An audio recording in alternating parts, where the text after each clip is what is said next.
We are kicking off this evening a week-long celebration of a landmark event, which is the golden anniversary of the Allerton Conference on Communication Control and Computing.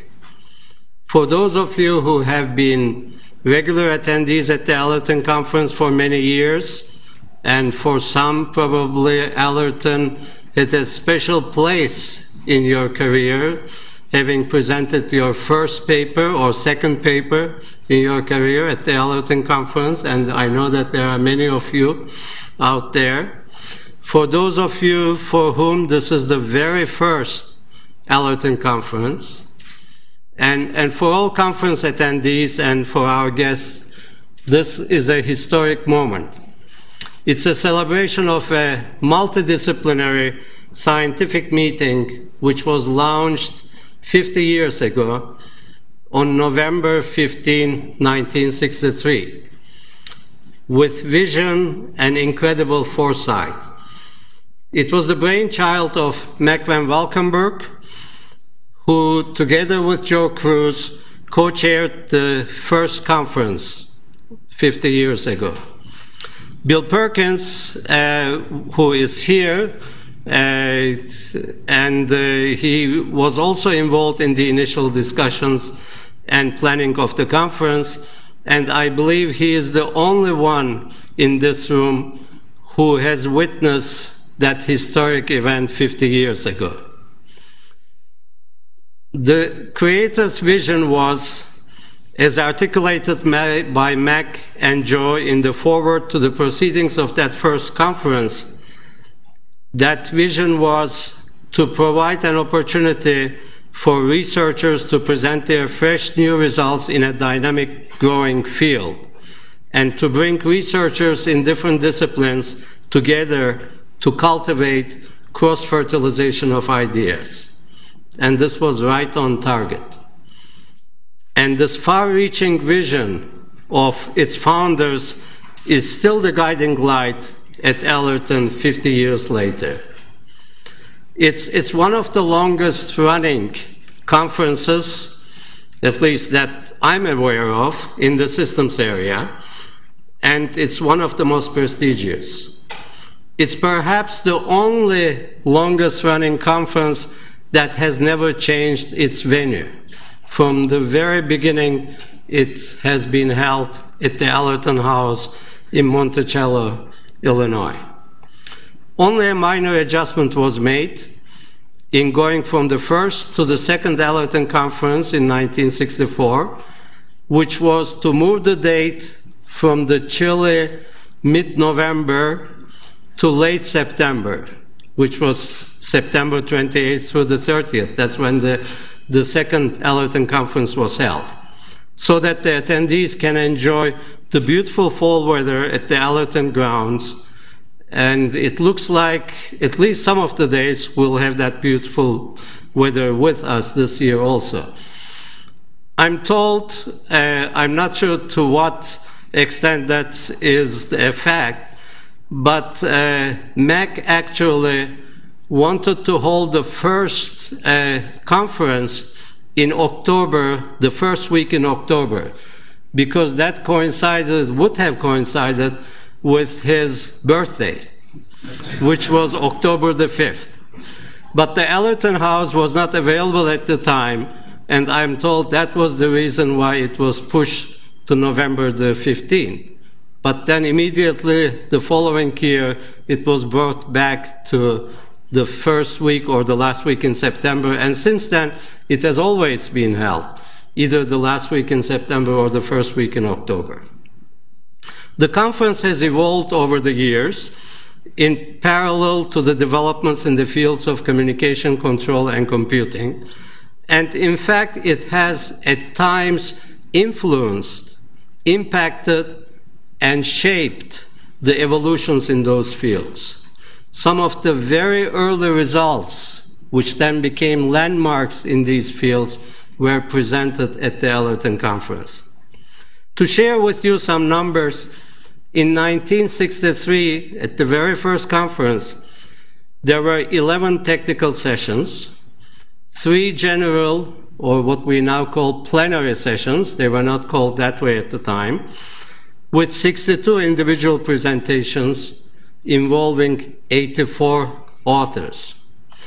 The proceedings of that inaugural meeting was edited by Joe Cruz, and it comprised 780 pages. And here I have actually a copy of that very first proceedings, and it's in such a good shape 50 years later.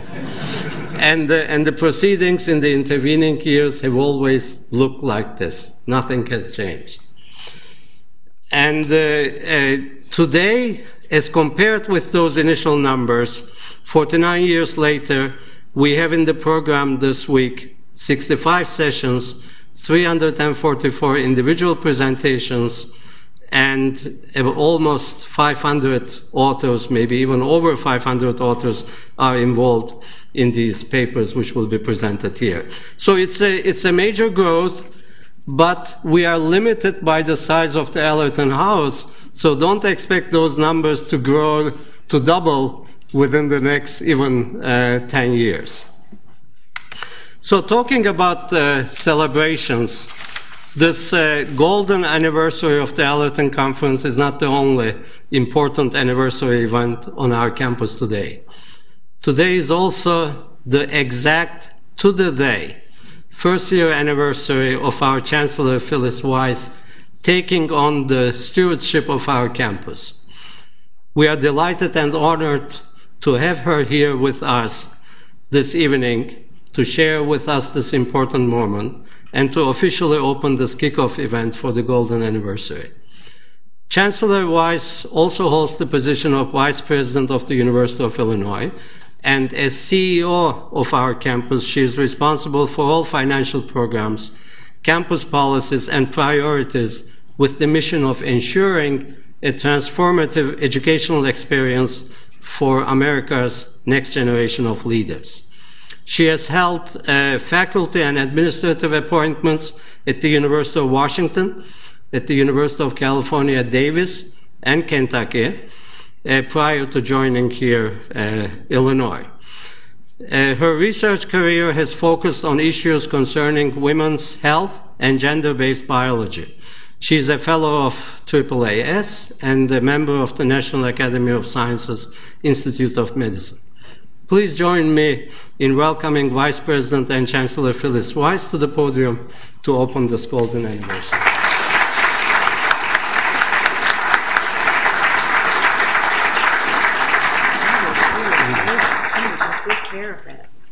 Somebody took good care of these proceedings from 50 years ago. It's a real honor to be here in this overflowing room. I wonder whether we're in fire code, but that's okay. I won't say anything if you don't. It is truly an honor to be here to welcome you to the 50th anniversary celebration of this wonderful conference with such a long and strong history. You know, when I got this position, I tried really hard to do a lot of homework on the University of Illinois to learn about my new academic home.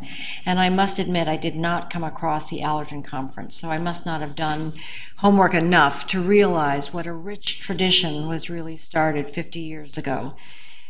This conference really is an illustration of what can happen at a great university with a 145-year history.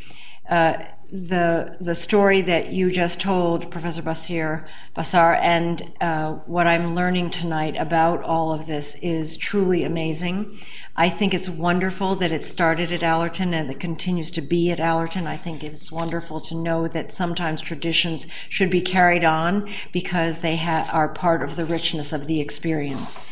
You know, I just want to add tonight that I'm sure that this is the beginning of the next 50 years of this conference. And though it won't get larger in terms of number, that is actually a good thing, because sometimes the intimacy that you gather from having only a few hundred people cannot be replicated when you let it grow into thousands and thousands of people at the same time. So I wish you the very best in this conference. I'm honored to be here to welcome you to it. And I wish you the richest of discussions and new discoveries being discussed here. Thank you very much for having me.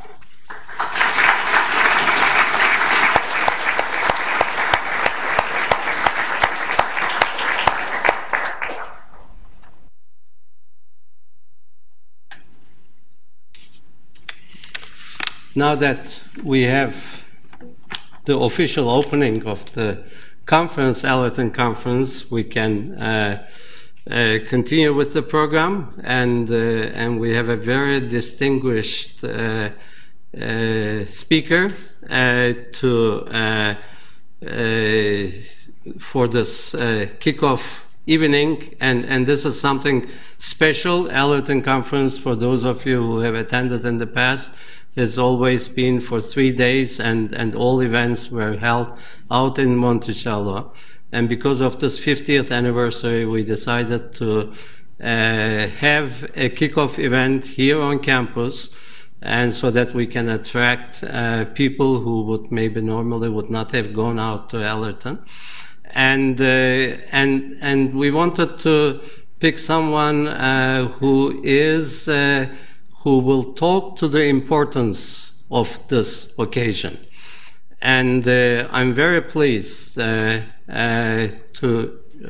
have Carl Åström from Lund University, Sweden, to be the keynote speaker or the jubilee lecturer this evening.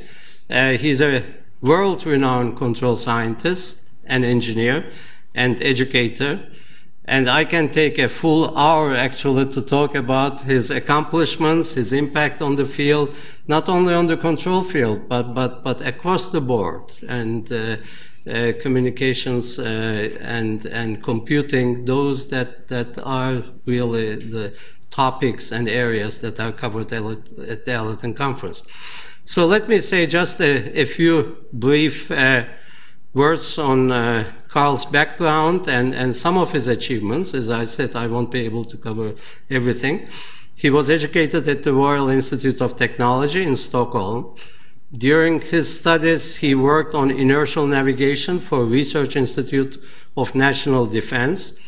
After working for IBM Research for 5 years, he was appointed professor of the Chair of Automatic Control at Lund Institute of Technology, or the Lund University, where he established a new department.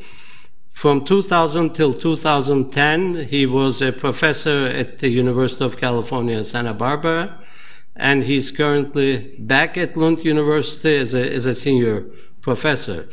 He has broad interests in control, including stochastic control, modeling, system identification, adaptive control, computer control, and computer-aided control engineering.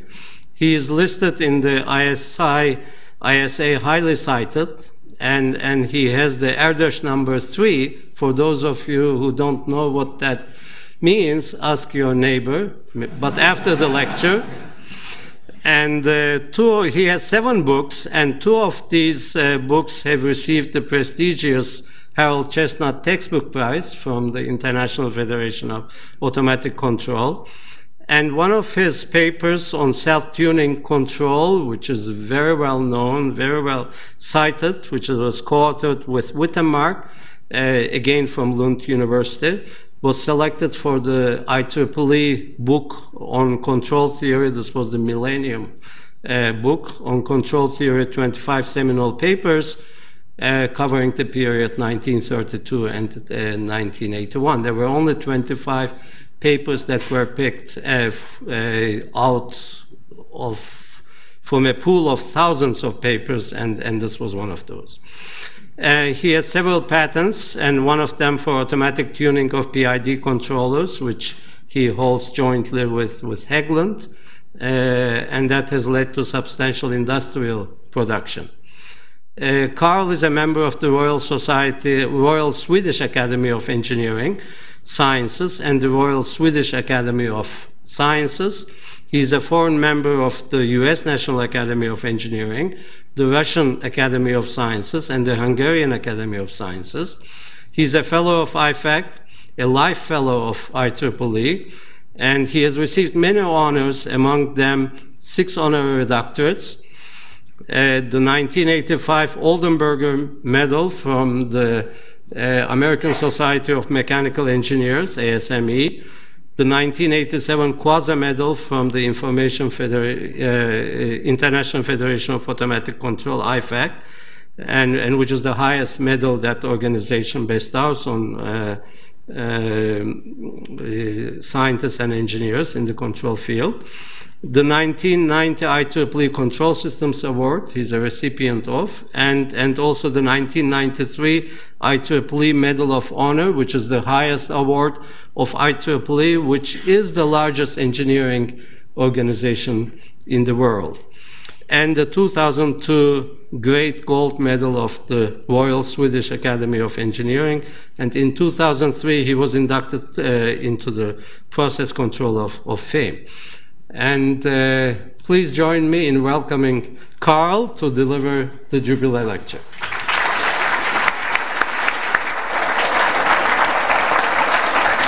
Okay.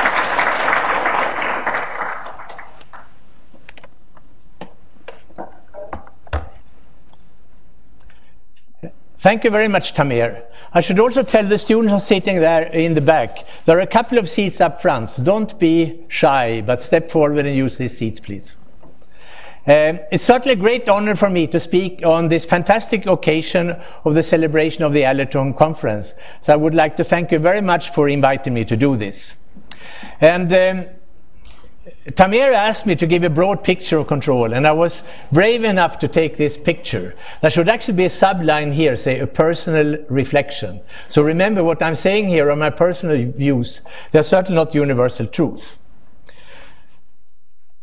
So control has been around for a long time, but it really started to grow in connection with the development of the industries.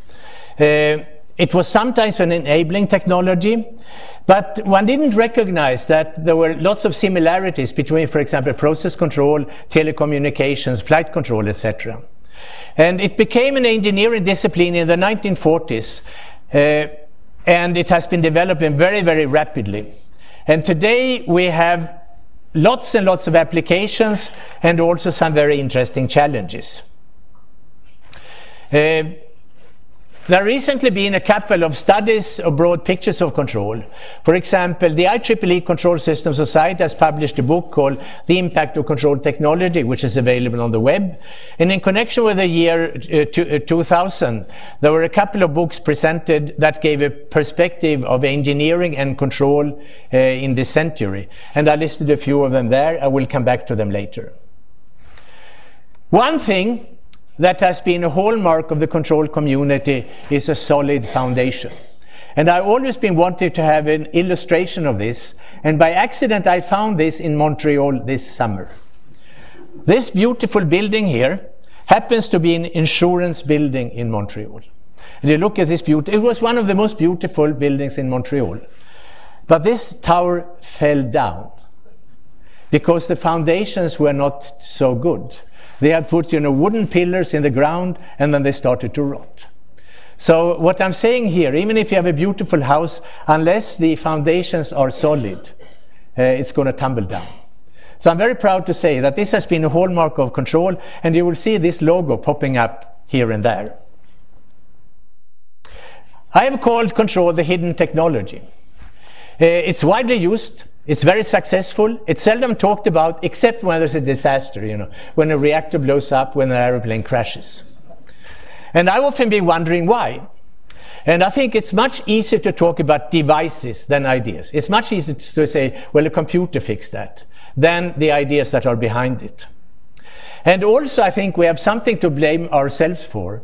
We have been very bad at telling what control is to our fellow scientists, and also to our colleagues and to the general public.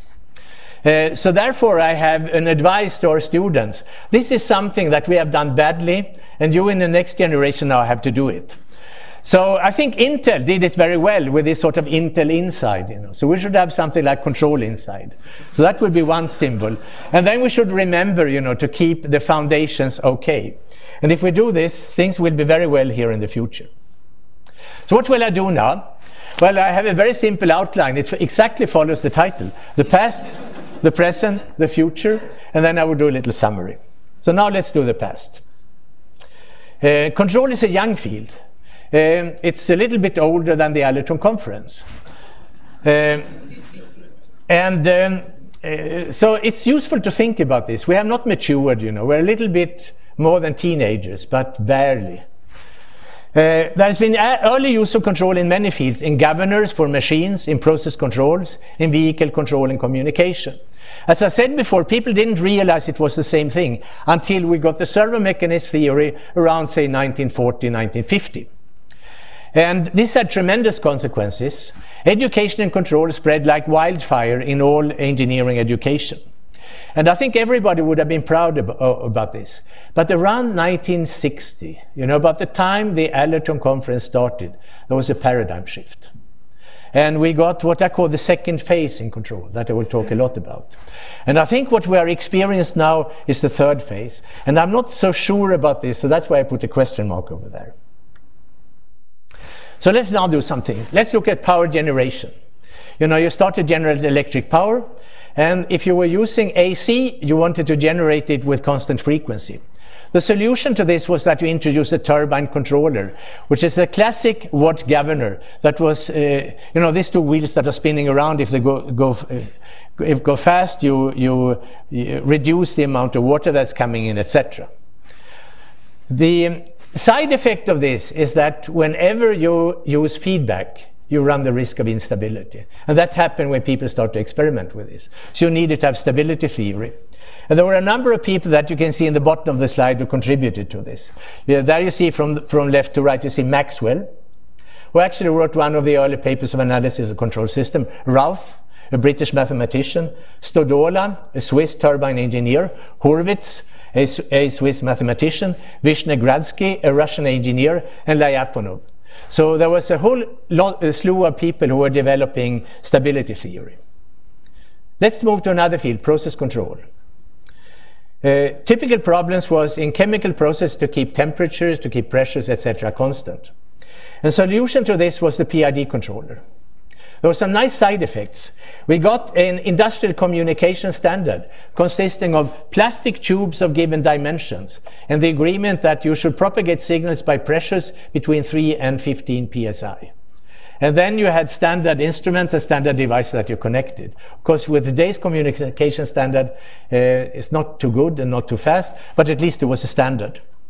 We also got tuning rules to tune the PID controllers. Flight control. Question is how to fly.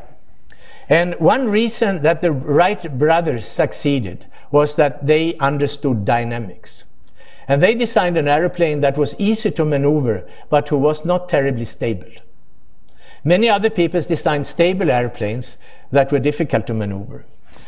A side effect of this is that it's boring to sit there and stabilize an airplane.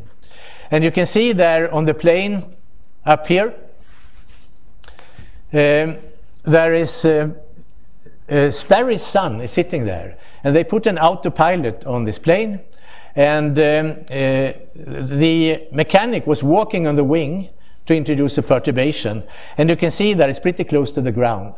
So in around 1913, this autopilot won the prize for the most stable airplane in Paris. And I've taken this from a Honeywell book, and there they say an interesting feature is the proximity to the ground. And down there on the left you can see the Wright brothers, and then you can see Minorsky, who was a ship engineer, who was very heavily involved in the interaction between stability and control. Here's another field, telecommunications. The problem was, how can you communicate over long distances? And to do this you needed amplification. So you needed to make a good amplifier. We are not talking about 1920, 1930, and the amplifying device at that time was the electronic tube, a pretty crummy device. It gave you amplification, but it was non-linear, and it had time-varying characteristic. And then we had some brilliant people who at Bell Labs invented a feedback amplifier. So what it was done by Black, and the idea was that how can you make a good system out of bad component? And the answer was, by using feedback, you can actually do this. And you see this calculation down here for a feedback amplifier, that if you arrange a feedback in here, you look at the gain. It's essentially, if K is large, the gain is large. These two terms disappeared, and essentially R2 over R1, which are passive components. So that was the key idea of the feedback amplifier. Of course, again, people run into stability problems. Here they call it singing, because this amplifier started to, you know, the sort of sound you had here in the beginning with the microphone and the loudspeaker. So therefore, you had to do stability theory. We have two giants, Bode, who I was told grew up here in Urbana, and his father was a professor here in classics or languages. And then we had Harry Nyquist, who grew up in Sweden. The reason why feedback is used so much, it has a tremendous power. You can make accurate system from imprecise component, like you did in electronic amplifiers. You can reduce effects of disturbances and component variation, like you do in process control. You can regulate, stabilize, and shape behavior. You know, fantastic properties. So what are the drawbacks? Drawback number one is risk for instability. And that's why stability has played such an important role in control engineering. You know, you really have to know, your enemies. The other thing about feedback is that you are feeding sensor noise into the system. So that noise will create a lot of action that you would like to avoid. So these are the two drawbacks. But of course, if you look to the advantages, we have a lot of positive things going for us. So the scene of 1940 was widespread use of control in many fields, and I gave you examples of this, I listed them there, and similarities were not realized. So what it took to realize the similarities was essentially the Second World War. So during the Second World War, what happened was that politicians realized that science could have a major impact on the outcome of the war. And here in the United States and in other places, one organized laboratories around universities which were going to develop the military tools, the radar, etc. And of course, very prominent here in the United States was the effort around MIT. So I wanted to do gun sight, radar, etc. So the concept were to use feedback and feed forward. And what happened then is that they brought in people with very different talent. You brought in people, for example, who knew about autopilots. You brought in people from Bell Labs. You brought in people from the process control industry. And then people discovered we have actually been doing the same thing. And then control emerged. And the design tools were block diagrams and transfer functions. The simulation tools were analog simulation. Implementation was again that whenever you had to build a controller, you were essentially using analog techniques. And at that time, there was a holistic view of theory and applications. So essentially, the same groups who were doing application were also doing theory. Here's a little picture of servo mechanism theory. The picture on the left illustrates the block diagram, which is a very nice way of abstracting away details from a technical system. The picture in the middle shows a hardware-in-the-loop simulation from the Saab airplane company around 1952. And you see the analog computer sitting there on the right. The theory was Laplace transforms and complex variables. System concepts, feedback, feed-forward. Design was frequency response, a lot of graphical methods, and then analog simulation and analog implementation. Here's one of the early books on control. The reason it's called servo mechanism theory. And notice, it's written by a professor of physics from Purdue. It's written by an instrument engineer from an instrument company, Nathaniel Nichols, and a first-rate abstract mathematician, Ralph Phillips, from University of Southern California. So at its conception, control was multidisciplinary, with a strong footing in mathematics, a strong footing in physics, and a strong footing in instrumentation. The consequences of this were tremendous.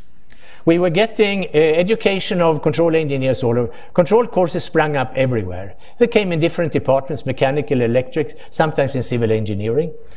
We got organizations where the most prominent is IFAC, International Federation of Automatic Control, was founded in 1957. There were industrialization. There were companies who were specializing on control, like Johnson Control, like Honeywell. We got journals and we got conferences. And I think today there's a control conference every week.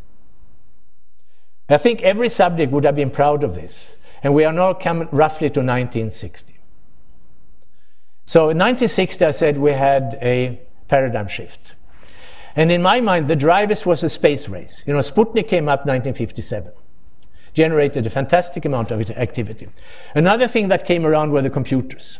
So I started to use computers to solve control, to implement control system instead of using analog computers. And the first installation was in an oil refinery in Texas in '59.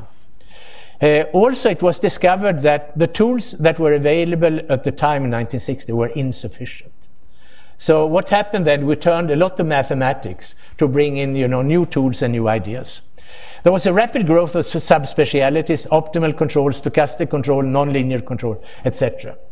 We also got computational tools. You know, MATLAB today is a successor of what was developed at the time.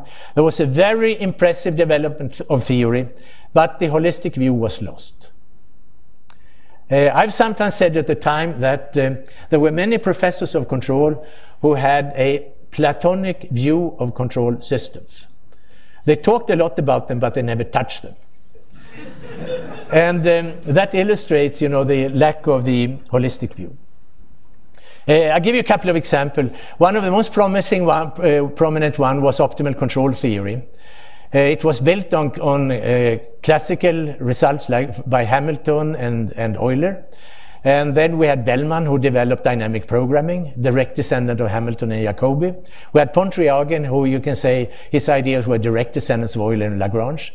And today we have what you call model predictive control. A lot of this was driven by the space race. You know, you would like to shoot up a heavy satellite with a weak rocket. You better do it in the right way. And here I just gave two books, one by Bellman and one by Pontryagin. Another very important thing that happened was the Kalman filtering. And I put Wiener there on the left, because Wiener filtering was the predecessor. In many senses, a lot of the machinery was developed by him. And then Kalman came along, and he found a very efficient ways to filter signals. And he could combine measurements with mathematical models to do estimation. So that's the basis of the Kalman filter. Another thing is that we also got a new structure of the controller. Instead of the controller being a black box, we now saw that the controller should have a couple of components. A Kalman filter here that receives all the information from the process. It generates best estimates of the state. Then we have here a feed-forward generator that generates both feed-forward signal that drives the system where we would like it to go, and also generates desired behavior of the state, and then we just do state feedback up here. So that was something that we got out of the Kalman's work and the Kalman filtering. We also got system identification, a methodology to get out mathematical models from experiments. This is data I made myself in a paper factory in the early 60s. You wanted to know how does a big factory behave from input to output. And then you persuade the people to let you change things during production. And you measure important variables in the end.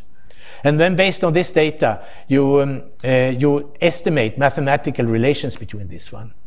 And the typical idea is that by doing better control, you can move closer to tolerances here, and you can save money. So here's one of the first experiments we did when we were controlling the thickness of paper accurately. It was a project that IBM was running together with the Swedish paper mill.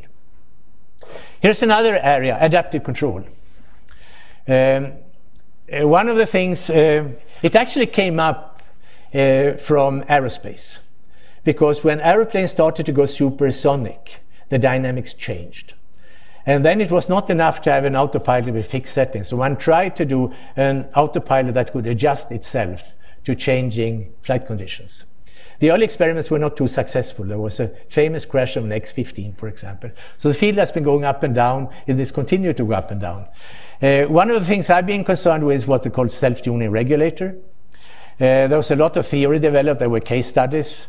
I've given here a couple of products that I will skip because of time. I'll give you one example though, a ship steering autopilot. This was something we developed from my lab together with a local shipyard in Kockums. And when I Google this now, the autopilot is still marketed by Northrop Grumman. And here I give you an example. A typical autopilot runs a PID controller. And here you see what is happening, how the course is deviating when you're running in pretty bad weather. And here you see what the rudder is doing.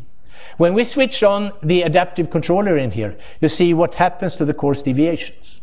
You don't have to do the analysis to see that this is better.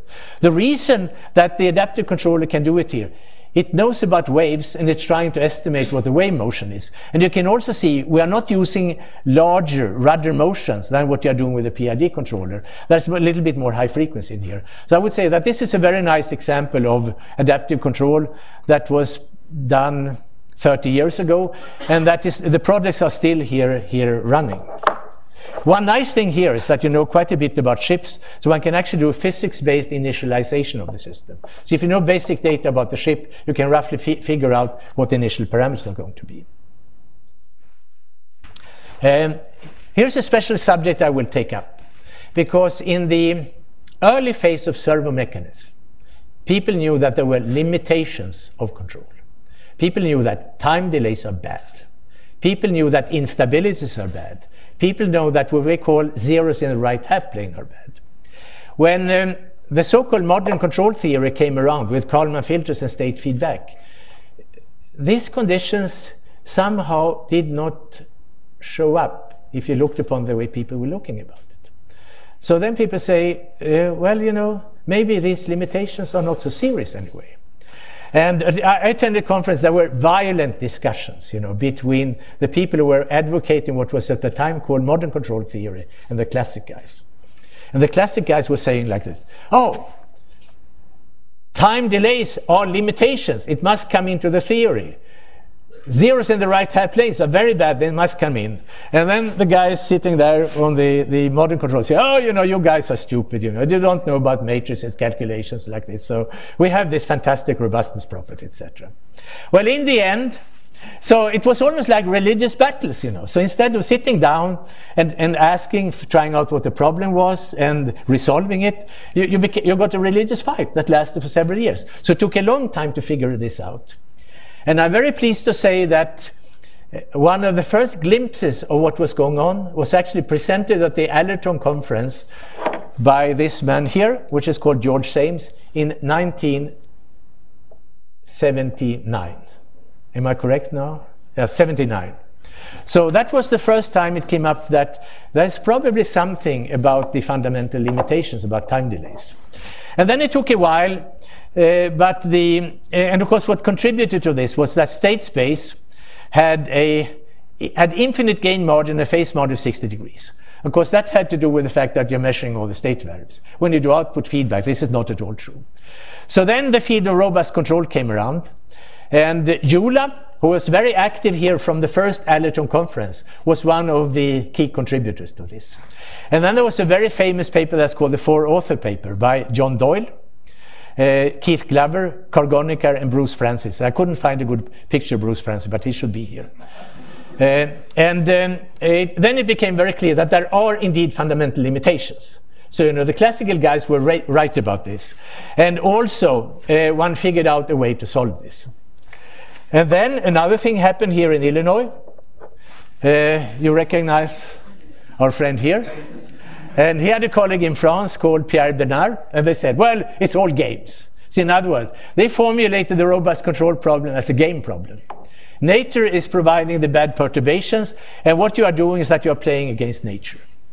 A very nice consequence of this is that it opened up the area to do robust control for nonlinear systems. The other approaches that was done before, they were limited to linear systems. But now when you treat it as a game from a different viewpoint, you could suddenly tackle nonlinear problems you couldn't do before. So that was a little bit about the past. And I didn't dare to go more than to roughly 1980. Because one of my colleagues who's a professor of history said, never ever talk about recent things because you never have a good perspective on that. So I was brave when I went to 1980. I didn't want to go any further. So now I'll talk about the present. And about applications. There are lots and lots and lots of applications of control in the traditional fields, and these applications are expanding. So we have it in power systems, in process control, in aerospace, in automotives, in buildings and robotics. We have it in computer systems. We have it also at other levels, for example, in global enterprise control. You have it in advertisement, you have it in mobile telephones, you have it in art and games, and you have it in physics and biology.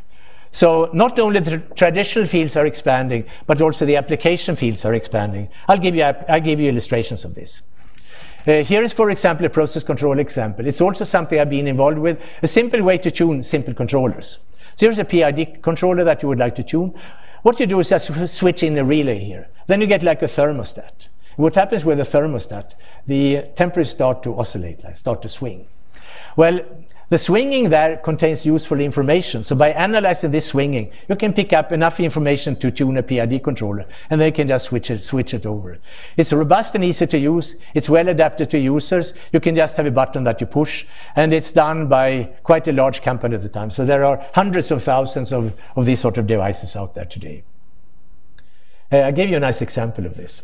This comes from a paper mill up in northern Sweden. And I wasn't there myself, so this is a second-hand story. So my colleagues were up there. They had been installing these controllers with automatic tuning. And typically, commission a factory is something that typically takes a week or two. You have to fix out instruments, you have to tune controllers, etc.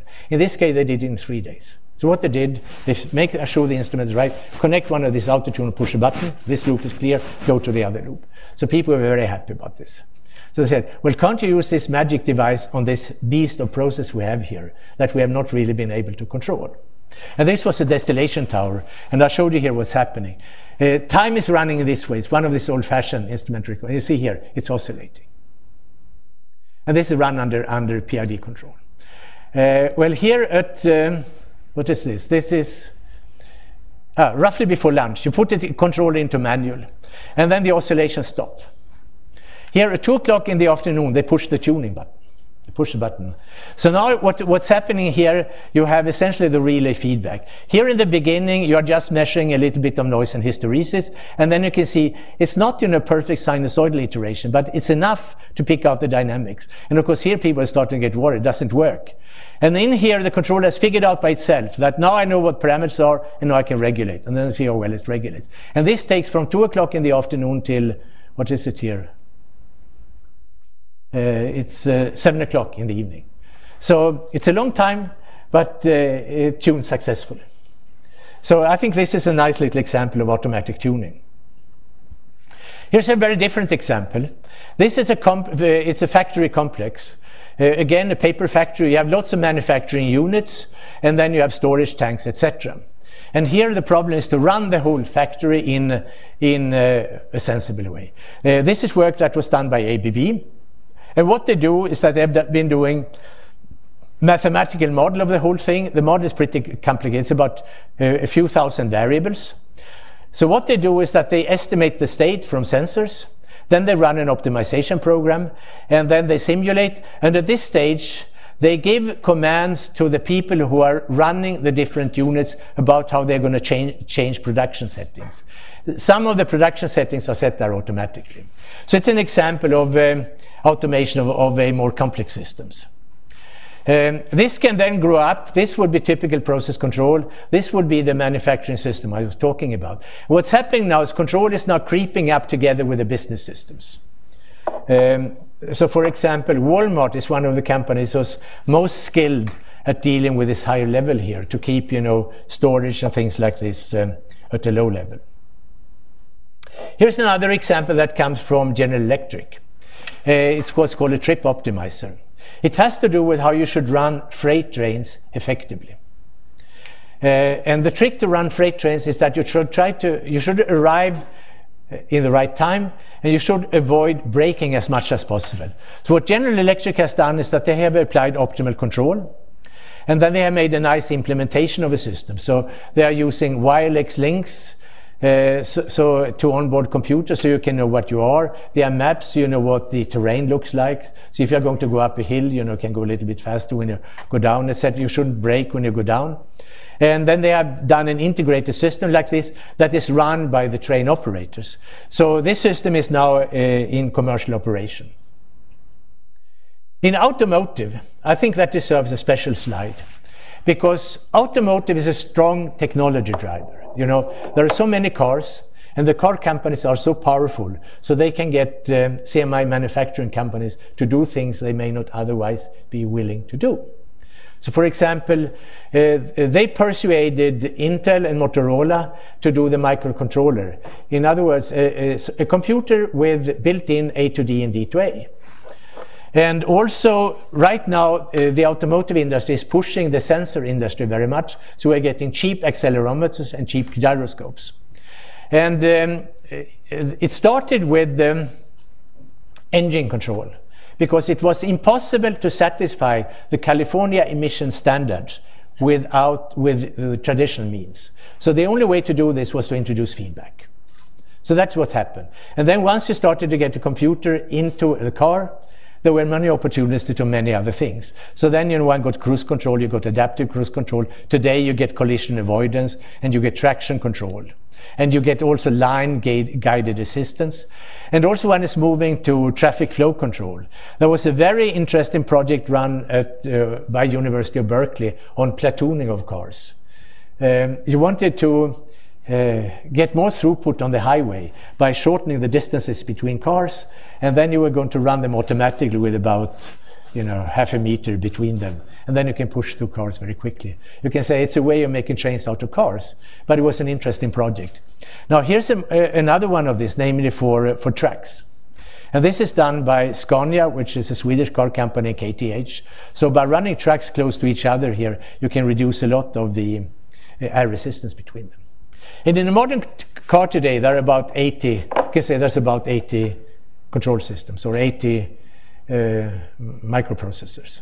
And the way the automotive industry deals with complexity is that they buy the whole system. They buy the sensor, they buy the actuator, they buy the computer. And that was all right if you had a handful of systems. Now when you're getting 80 of them, where some of them may use the same sensor information, it's getting more complicated. So now there's a very strong push in the automotive industry to get an infrastructure where they can do this. There's also a problem about specifications, because typically the specifications here, you write a little book in English about half an inch thick, and they hand this to some of the manufacturers, say, okay, this is what I want. And then they send you an electronic book, say, here it is.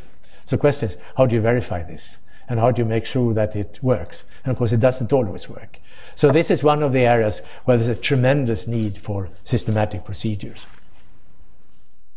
Here's another example. It's automotive powertrain control. And it's a nice system done by Honeywell, which are selling to car manufacturers, so that the car manufacturers can introduce optimizing control into cars. I think I'm going to skip this one. Also mobile telephones. I think this is really interesting. Here is an example of a mobile telephone in the 1980s. You see price, very expensive. And you take one today, about $13. The weight, 4 kilograms, now it's 60 kilograms. And if you look to the control loops, there are about 10 critical control loops in a phone. And then you multiply by the number of phones per year. So in the mobile industry, it's actually leading in terms of number of control loops. So this is the number of control loops you have in mobile telephones per year. So they require some attention. You do frequency control, you do power control and gain control. And mostly it's fairly simple controllers, but you have to pay careful attention to them because you manufacture so many of them. There are actually 6,000 people working in mobile telephone technology right next to our university, which is kind of interesting for us. Here's another area which I think should be of prime importance for this campus. You're going to get this supercomputer coming here. And this supercomputer is generating a lot of heat that you have to get. You have to buy the electricity for it, and then you have to supply the heating. So control of computing centers is becoming very important. And it's both a matter of allocating the resources. You have a lot of jobs coming into the cloud, and then you have to allocate the resources in the computer system to deal with this in an efficient way. You also have to manage energy. And typically in this system, you can lower the voltage by thereby, reducing the clock speed, and you're reducing power consumption energy. There are quite interesting control problems to do this. And you're certainly going to get one of these problems here on campus, which could be a very interesting test case. So this is the same thing about data management in computing centers. Here is a somewhat unexpected thing. It is about internet advertising. One nice thing about internet is that the idea is, how should you design an advertisement campaign? You're putting in money to do this and this and that, and you're expecting a certain outcome. A nice thing about internet is that it's very easy to measure the outcome quickly. There is a company called Advertisement.inc originally. It was founded by a son of Lowenberger, who is one of our community. It's out in Palo Alto. And they are doing systems like this. So they are doing systems to essentially automate and use optimization for internet advertisement. And they are using the sort of typical tools that we have, modeling and feedback control. Then I have to talk about art and games. And this slide is sort of violent. It's done by young people. So I have to stop. They can look at many things at the same time. I would like you to look at this. This is done by Ralph Dandria, who was at Cornell, who is now professor at ETH. And this is what he calls the chair. It starts like this, and then it falls down, and then it starts over again. This is in a museum in Toronto. He has also done other things. So this is a nice piece of art. Here's another one. I know there are people here interested in quadrocopters. So these are quadrocopters in Switzerland. You see there roughly what they look like. And they are building pyramids. And of course, these stones are lighter than what the Egyptians had. But they certainly build quicker. So I think it's interesting to see that control is now moving into the art world. And Ralph Dandria was also, I'm going to stop this one. You are not like my grandchildren, can see all four at the same time. He also participated very successful in the RoboCup, where you have little robots who are playing soccer together. So they are running around there and trying to beat the other team. I think Ralph Dandria won the World Cup twice or something like this. But this is not only games. The same team have done this with the same type of technology. It's about doing warehouses. For example, when Amazon is going to package books and send them to you. And what they have done is that by using feedback, they have been able to use very simple devices. And then they are using feedback to make very accurate motion based on this. So they are using the feedback tricks, and they are not only playing games like this, they are also doing real things that are now making profit. This is called Kiva Systems, and I think the company has now been bought by Amazon. Now, the chair was in the National Gallery of Canada, so I think it's nice that Control has made its mark there. Well, Control has also had impacts in physics. And there are two people who have got the Nobel Prize in physics for control effort. The first one was a Swedish engineer called Gustav Dahlén, who invented the switch for lighthouses. Lighthouses, when it's dark, you want to switch on, and when it's light, you will switch it off. And he had a very simple idea. He was using 3 polished metal bars and 1 black metal bar. When light is shining, the black one expands, and then it was open this. And it revolutionized lighthouses all over the world. The second one is a Dutch engineer, Simon van der Meer, who was working with these accelerators when you're sending particles around the circuit. And he invented something called stochastic cooling.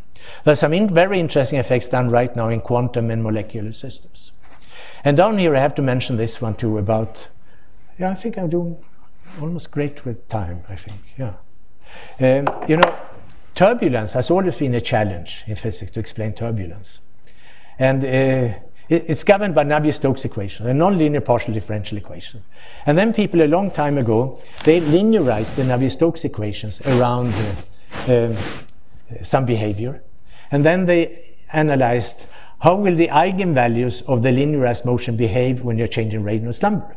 They found it was never unstable. So they couldn't explain it like this. So the rumor went along that you can never explain turbulence by linear theory. But then a couple of control theorists, Mohamed Daleh, who's no longer with us, unfortunately, and Bassam Babier, they did the following. They analyzed if you have perturbations in the wall, how do these perturbations propagate to the velocity field? And they linearized this operator, and then they were analyzing the gain of that operator. I mean, how much are the variations here propagated into the flow? And they got very nice agreement with how turbulence changes with Reynolds numbers. So I think that's one area where system theory have contributed to, to a classical physics problem. Then in physics, you use feedback in the large scales for adaptive optics.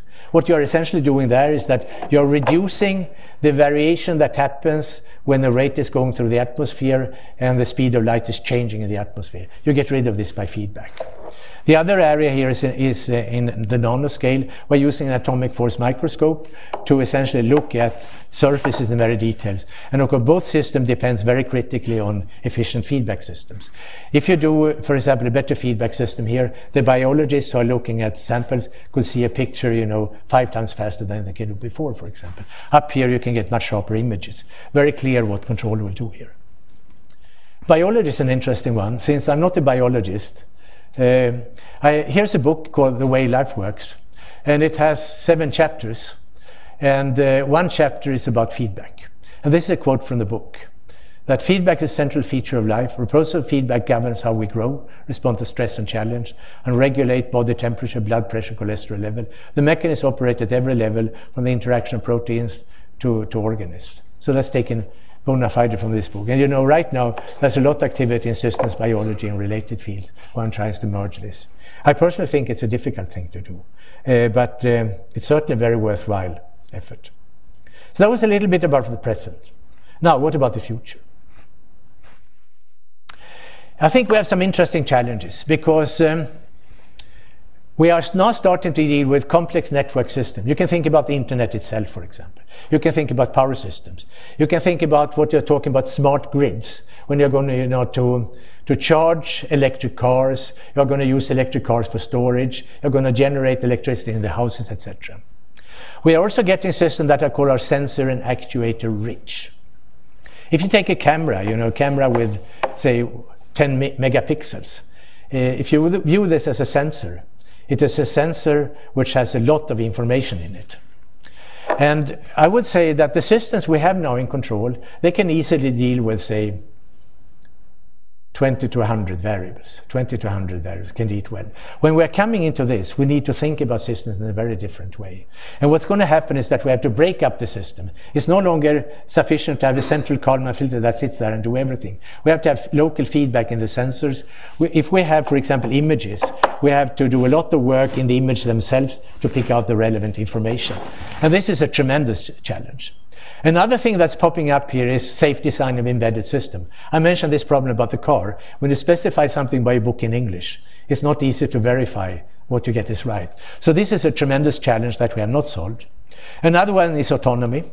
And to do autonomy, you need to do adaptation, learning, reasoning, cognition, etc. And then we have the applications to other fields. I will elaborate a little bit about this. This is a picture I got from a friend of mine at Wright-Patterson Air Force Base. It tells about flight control, an evolution of automation to enable greater air vehicle capability. And you see here what they are striving for is that they are striving for a higher degree of autonomy. So they would like to have vehicles that are much more autonomous than they are before. The same thing is happening out there in space. And adaptive control can play a small part of this, but we have to bring in elements of learning and cognition in here, which are not so easy to do if you're going to do it autonomously. There have been some interesting things done, though. Most of you have probably heard about the DARPA Urban Challenge. When you drive car on an Air Force base out in California, they should obey the California driving rules. And you mix them up with other cars that are driving around. And there were a handful of cars who were fulfilling the specification. Among them was this car here that was the winning car. And they have some elements of adaptation, learning, and connection. They have to have a lot of safety. They have to have diagnostics. If you're going to have real systems, you also have to think about maintenance and reconfiguration. I should mention, though, that already in 1995, that's a long time ago, 17 years ago, a German researcher named Dickmans was running a Mercedes-Benz from Munich to Copenhagen on the German Autobahn. And they had an autonomous car with a lot of sensors on it. And of course, to drive on the autobahns, they have to sit there and also supervise it manually. And they're recorded whenever they have to do manual interaction. But they could run 95% of autonomously already in 1995, which I think is quite remarkable. So my feeling is that, and this is very subjective, that I think we are moving into a third phase. Like I said, the second phase was driven by the space race and by computers. Now we're driven by complex network systems and applications in physics and biology. So these are some very strong drivers. And some things we have to have there, we have to have autonomy. We have to learn to deal with sensor and actuator-rich systems. We have to learn how to do provably safe design and reconfiguration. Now, when you have the cars with a lot of computers in, when you drive them in and you have to make a change of them something, you must have a safe way to introduce changes in the system effectively. And I also think as control engineers, what we have to do is that we have to recover the holistic view.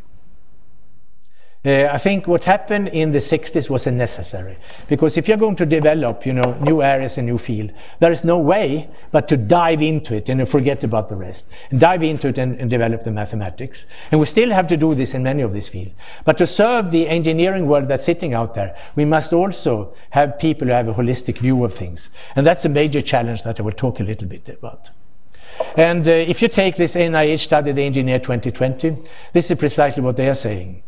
That contemporary challenges require a systems perspective. So we must make sure that we are getting students with a broad systems perspective. I'm very pleased to see John Barris here. So he's been advocating this for a very long time. And my view of it is something like this. I'm pretentious enough to put control in the middle. Doesn't matter what you put it. Then we have to have computing, we have to have communication, we have to have mathematics, and out here we have the real world. And to do the system we're talking about, you must in some way grasp aspects of all of this. Now, it's impossible for a single person to be good at all of this. But what we can do is, I'm sure we can educate students who are very good at one of these fields and who know enough about these interfaces in here so that they can communicate and work effectively with the other specialists that are sitting here. And then, of course, we need to have some overall people in here.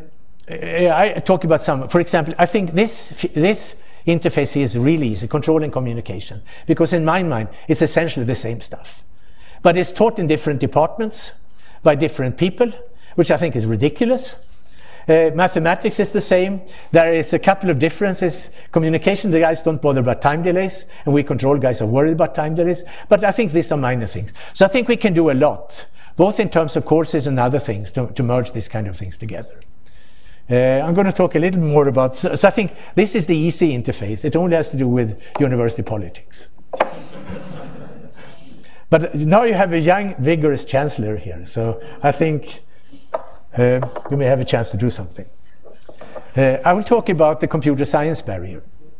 Here you have control, and here you have computing. Incidentally, I borrowed this from Bruce Krug at Carnegie Mellon.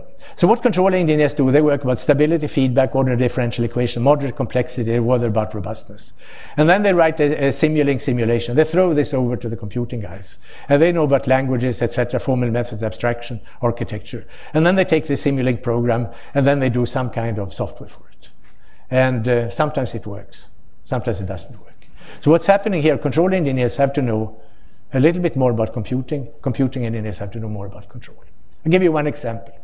In automotive now, there is a communications device called the CAN bus, which is a standard communication protocol in cars. It's a beautiful little protocol, but it has one drawback.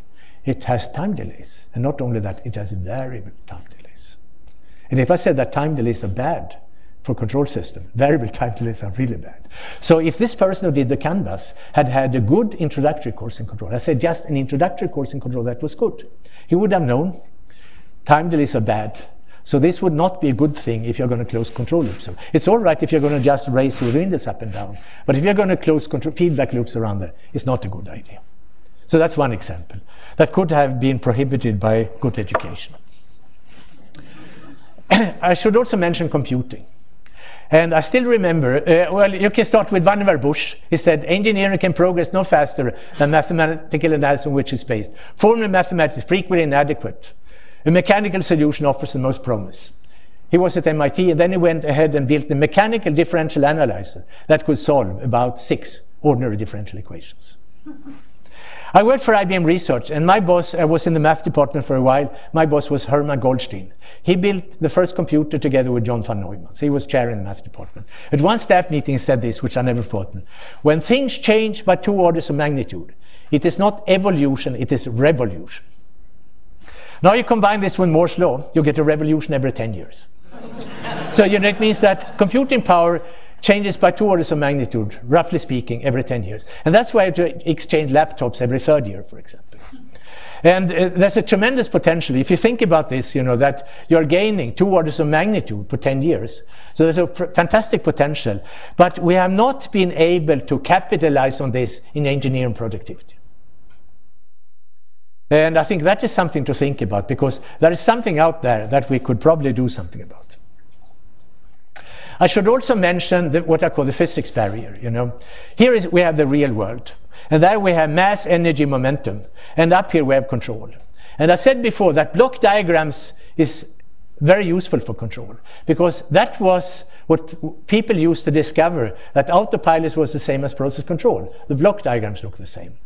But we as control engineers have been brainwashing students with block diagrams over 50 years. And we use them for physical modeling. But block diagrams are absolutely worthless for serious physical modeling. Because in blocks, you have a causal connection. You have an input and you have an output. When you connect 2 physical systems, you have bidirectional interaction. And that is not captured by block diagrams.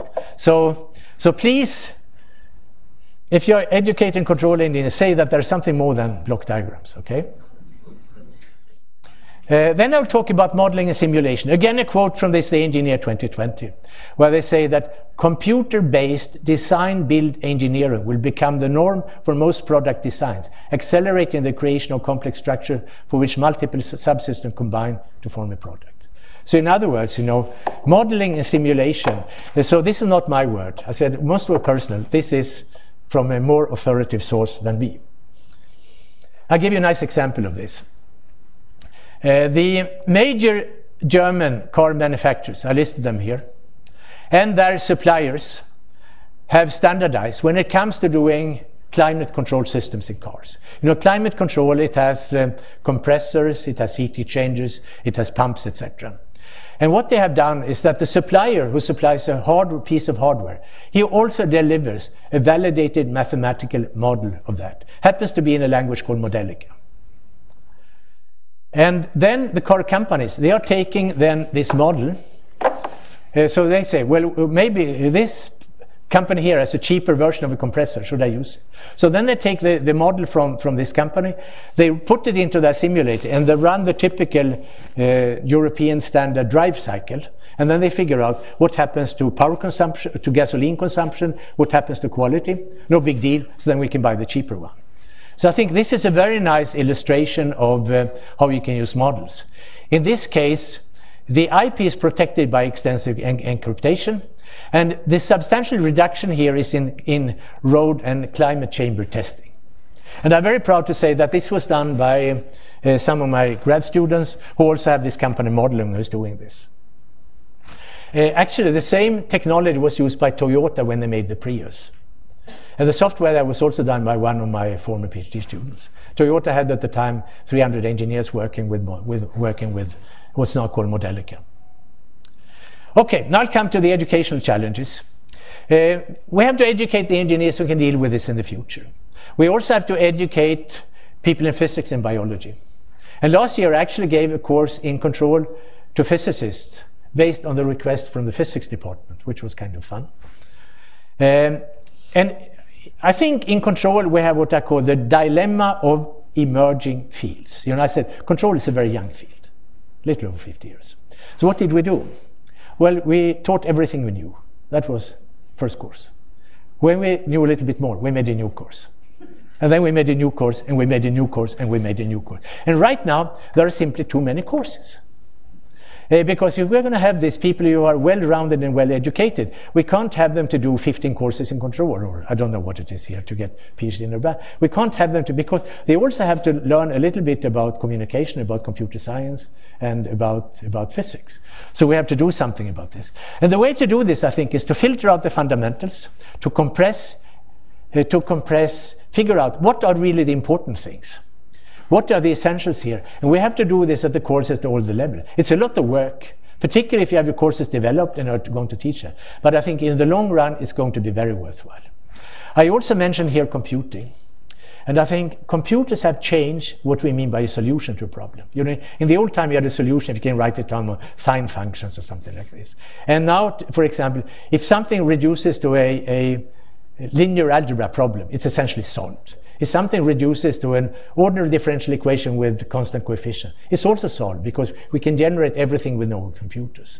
So I think by thinking intelligent about this, I think we can do this. And what we need is that we have to have students who have very deep knowledge in specific areas, but who are reasonably broad in neighboring areas, and also who are able to communicate and also to work in teams.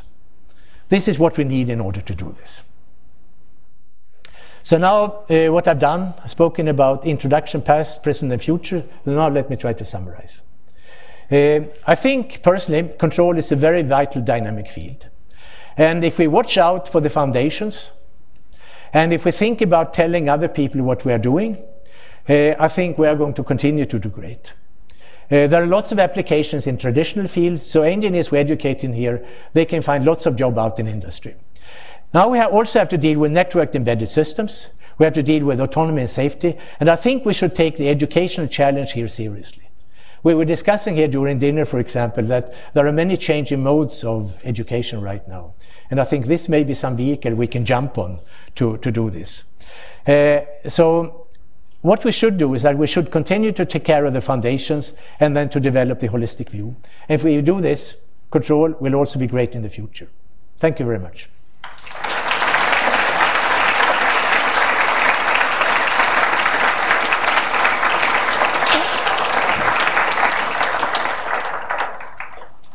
Thank you, Carl, for this inspiring lecture. I think we can take a couple of questions from the audience.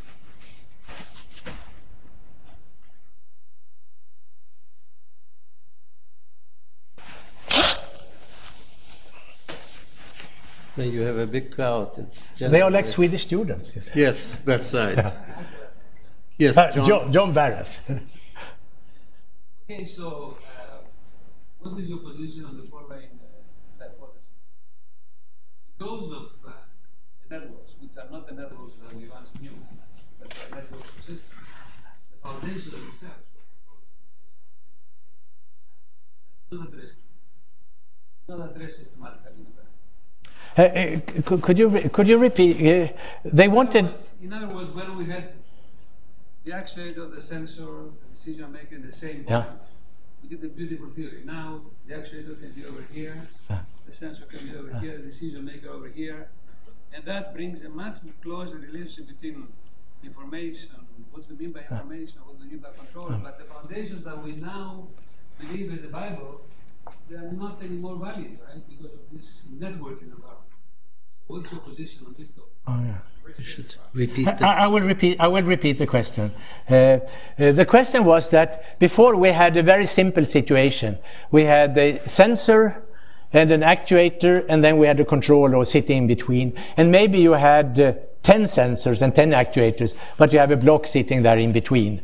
And John asked, what is happening right now when we have network systems? And I'm trying here to pick up a little picture as an illustration.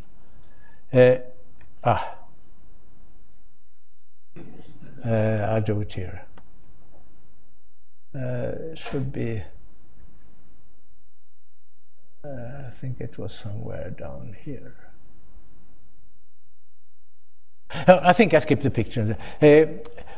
I think this will require new paradigms. It will require, my view is this, that I think it will require a totally different way of thinking. So what you have to do is that you have to have a lot of, Well, to be honest, I don't really know what the solution is. But clearly it requires a very different way of thinking than when you had, for example, 10 sensors, 10 actuators, and then, you know, some kind of computing box in the middle. So that's why I'm saying, you know, that control is by no means dead. You know, we have these problems that are very challenging, which are sitting out there that we have to deal with, where we don't know the solution. And that's, of course, great if you're a graduate student and looking for good problems. And it's not going to be easy. But the last part of this audience is information theorists. They have a big problem bringing information into the networks also. Yeah.